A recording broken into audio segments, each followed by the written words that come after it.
안녕하세요. 매일 만보 걷기. 이거 뭐 거의 건강의 상징이잖아요?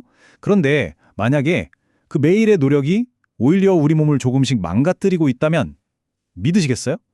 네. 오늘 바로 그 만보 걷기의 환상에 대해 한번 제대로 짚어보겠습니다. 이 모든 이야기의 시작은요, 한 전문가의 정말 충격적인 선언에서부터 비롯됩니다. 아니, 축구선수 기송용 같은 최정상급 선수들을 담당했던 스포츠의학 전문가 홍정기 교수가 글쎄, 저는 유산소 운동 중단을 선언했습니다 라고 말한 거예요. 아니, 도대체 왜 그랬을까요? 그렇죠. 하루 만보.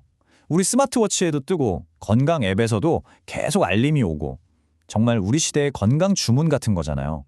다들 이 숫자 채우려고 정말 열심히 걸었죠. 하지만 전문가들은 특히 50세 이상이라면 이 믿음이 정말 위험한 환상일 수 있다고 경고하고 있어요. 그래서 오늘 이 순서대로 한번 이야기를 풀어가 보려고 합니다. 첫째, 만보 걷기의 환상. 둘째, 진짜 위험인 근감소증. 셋째, 전문가의 긴급 경고. 그리고 네 번째로 우리의 근육 자산을 어떻게 만들지, 또 관절 통증이 있을 땐 어떻게 운동해야 하는지, 마지막으로 새로운 건강 패러다임은 무엇인지 살펴보겠습니다. 자, 그럼 첫 번째 주제, 만보 걷기의 환상입니다. 아니, 홍정기 교수나 서울 아산병원의 정의원 교수 같은 최고의 전문가들이 왜 이렇게 오랫동안 우리가 믿어왔던 건강상식에 브레이크를 거는 걸까요? 핵심은 생각보다 간단해요. 걷기만으로는 나이가 들면서 우리 몸에 찾아오는 가장 큰 위협, 바로 근육 감소를 막을 수가 없다는 겁니다. 심지어 오히려 근육을 더 소모시킬 수도 있다는 거죠. 네, 바로 이 지점에서 우리가 정말 주목해야 할 진짜 위험이 등장합니다. 그 이름은 바로 근감소증. 정말 소리 소문 없이 우리 몸의 기둥을 무너뜨리는 아주 무서운 위협이죠. 근감소증.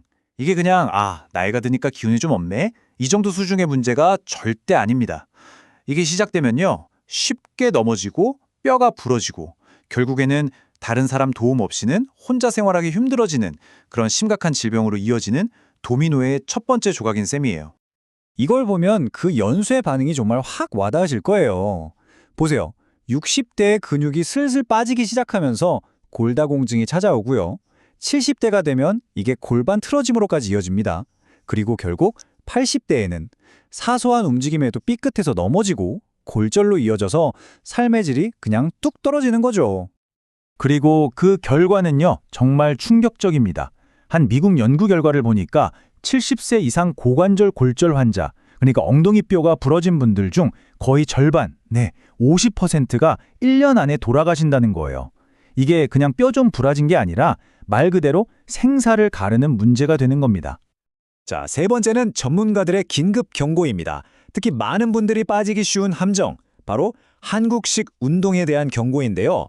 이게 뭐냐면 단기간에 살 빼겠다고 무작정 많이 걷고 뛰는 바로 그런 방식의 위험성을 말하는 겁니다. 홍정기 교수님이 딱 짚어서 말씀하시는데 우리 몸에 근력이라는 기초공사가 안 되어 있는데 그 위에다 대고 무리하게 걷거나 뛰면 어떻게 될까요? 결국 아킬레스건이든 무릎이든 어디 한 군데가 고장나서 몇 달 동안 꼼짝없이 쉬어야 하는 그런 심각한 부상으로 이어진다는 거죠. 그럼 도대체 어떻게 해야 할까요? 해결책은 의외로 간단합니다. 생각을 바꾸는 거예요. 여러분의 근육을 우리의 노후를 위한 가장 중요한 금융자산이라고 생각하고 바로 지금부터 차곡차곡 투자하는 겁니다. 그러니까 푸시업이나 스쿼트 같은 운동 말이죠. 이런 운동이 단순히 근육만 키우는 게 아니에요. 이렇게 만들어진 튼튼한 근육이 그 자체로 우리 몸의 혈액순환을 돕는 최고의 보조 펌프 역할을 하거든요. 그러니까 근력 운동을 하면 심혈관 건강까지 좋아지는 아주 기분 좋은 선순환이 만들어지는 거죠. 그리고 운동 순서도 정말 중요합니다. 홍 교수가 추천하는 순서를 보면 마치 건물을 짓듯이 우리 몸의 가장 아래쪽부터 시작해요. 종아리부터 시작해서 햄스트링, 허벅지, 엉덩이, 그리고 마지막으로 허리 근육으로 이렇게 땅에서부터 위로 차근차근 기초를 쌓아가는 거죠. 이걸 매일 양치질하듯이 습관으로 만드는 게 핵심입니다. 자, 그런데 이쯤 되면 꼭 이런 질문이 나오죠. 아니, 저는 관절이 아픈데 어떻게 근력 운동을 해요? 아마 많은 분들이 이렇게 생각하실 텐데요. 여기서 정말 중요한 오해 하나를 바로잡고 가야 합니다. 운동 후에 오는 통증은 두 가지가 있어요. 좋은 통증과 나쁜 통증. 운동 다음 날 근육이 뻐근한 그런 지연성 근육통은 근육이 성장하고 있다는 아주 좋은 신호입니다.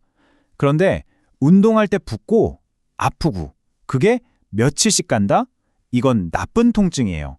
당장 멈추고 몸 상태를 점검하라는 경고 신호인 거죠. 이 둘은 반드시 구분해야 합니다. 그러니까 관절이 아프면 무조건 걷기만 해야 한다는 건 정말 큰 오해입니다. 오히려 전문가들은 가벼운 체중을 이용한 근력 운동이 주변 근육을 튼튼하게 만들어서 결과적으로 통증을 줄여줄 수 있다고 말합니다. 운동을 피하는 게 답이 아니라는 거죠. 자, 이제 거의 다 왔습니다. 마지막으로 가장 중요한 핵심인데요. 나이가 들수록 운동에 대한 우리의 생각 자체를 근본적으로 바꿔야 한다는 겁니다. 바로 양에서 질로의 전환이죠. 이건 그냥 학자들만의 이야기가 아닙니다. 실제로 한 50대 현직 의사분이 이렇게 말씀하셨어요. 이제는 유산소 운동에서 근력 운동으로 패러다임을 바꿔야 한다. 그냥 많이 걷는다는 거짓된 환상에서 사람들이 벗어나도록 교육해야 한다. 매일 현장에서 낙상과 골절로 고통받는 환자들을 보는 분의 절박한 외침인 거죠. 네, 그래서 오늘 이야기의 최종 결론, 여러분의 새로운 목표는 바로 이겁니다. 이제부터는 내가 오늘 몇 걸음을 걸었나, 그 양에 집착하는 대신에 내 근육이 얼마나 튼튼한가, 그 질에 집중하는 겁니다. 이게 바로 여러분의 건강하고 독립적인 미래를 지켜줄 근육 자산을 쌓는 길이니까요. 이제 마지막으로 스스로에게 한번 질문을 던져볼 시간입니다. 지금 내가 하고 있는 이 매일의 걷기 운동, 과연 나의 미래를 위해 몸을 건강하게 만들어주고 있을까? 아니면 나도 모르는 사이에 서서히 무너뜨리고 있는 건 아닐까?